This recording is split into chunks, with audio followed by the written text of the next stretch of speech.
Andhra Pradesh CM Chandrababu Naidu గురువారం పోలవరం ప్రాజెక్టును సందర్శించి జరుగుతున్న పనులను సమీక్షించారు.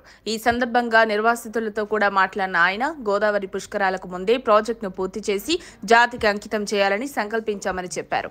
అయితే ఎటువంటి సాంకేతిక ఆటంకాలు లేకుంటే 2027 ఏప్రిల్ నాటికి ప్రాజెక్టును పూర్తి చేయాలని లక్ష్యంగా పెట్టుకున్నామని, ఏదైనా అడ్డంకులు ఎదురైతే 2027 డిసెంబర్ కల్లా పోలవరం పూర్తవుతుందని తెలిపారు.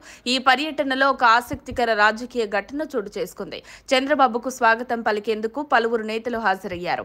వారిలో ఇటీవలే వైసీపీ ఎమ్మెల్సీ పదవికి రాజీనామా చేసి జనసేనలో చేరిన జయమంగళ వెంకటరమణ కూడా ఉండటం గమనార్హం. ఆయన నిన్న మొన్నటి వరకు వైసీపీ ఎమ్మెల్సీగా ఉన్నప్పటికీ ఇప్పుడు టీడీపీ అధినేత చంద్రబాబుకు పాదాభివందనం చేయడం రాజకీయంగా ఆసక్తికరంగా మారింది. గతంలో ఆయన టీడీపీ నుంచి రాజకీయ ప్రస్థానం ప్రారంభించి చంద్రబాబు ఆశీస్సులతో ఎదిగారు. జయమంగళం 1999లో టీడీపీ ద్వారా రాజకీయాల్లోకి వచ్చారు. చంద్రబాబు అతన్ని ప్రోత్సహించడంతో పార్టీలో కార్యనిర్వాహక కార్యదర్శిగా వ్యవహరించారు. 2005లో కైకలూరు జెడ్పీటీసీగా ఎన్నికయ్యారు. 2009లో టీడీపీ నుంచి ఎమ్మెల్యేగా గెలిచారు. 2014లో టీడీపీ బీజేపీ పొత్తు కారణంగా కైకలూరు సీటు బీజేపీకి వెళ్లింది. 2019లో తిరిగి టీడీపీ నుంచి పోటీ చేసినప్పటికీ ఓటమి చవిచూశారు.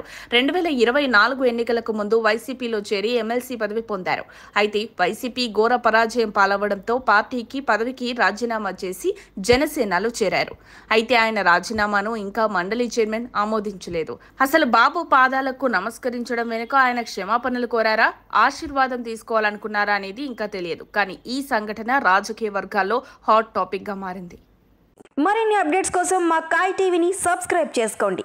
మా వీడియో కనుక మీకు నచ్చినట్లయితే లైక్ చేయండి, షేర్ చేయండి. మీ విలువైన అభిప్రాయాలను కామెంట్ బాక్స్లో తెలియజేయండి.